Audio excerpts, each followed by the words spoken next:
2 do 3% populacije boluje od raznih deformacija kralježnice, najčešće skolioze.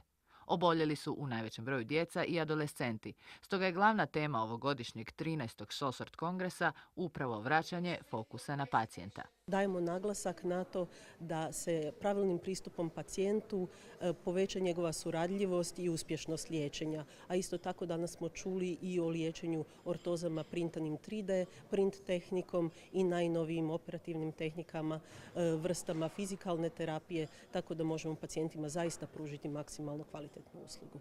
Predstavljene nove operativne tehnike minimalno su invazivne, koriste fleksibilne materijale i, što je najvažnije, ne priječe rast kao dosadašnje, već ga koriste u korekciji deformacije.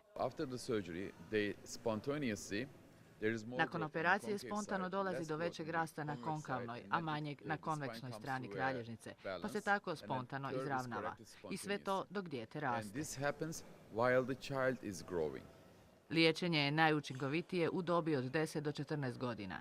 Hrvatski stručnjaci, posebno oni u zagrebačkim medicinskim centrima, nastoje pratiti europske i svjetske trendove.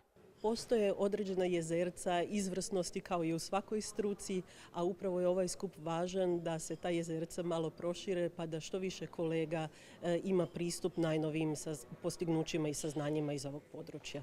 Naime, tijekom svog boravka u Dubrovniku, 300 sudionika iz 37 zemalja svijeta iznijeće svoja znanja, istraživanja i najnovije trendove u liječenju ovog oboljenja, za koje se vjeruje da je razlog genetski.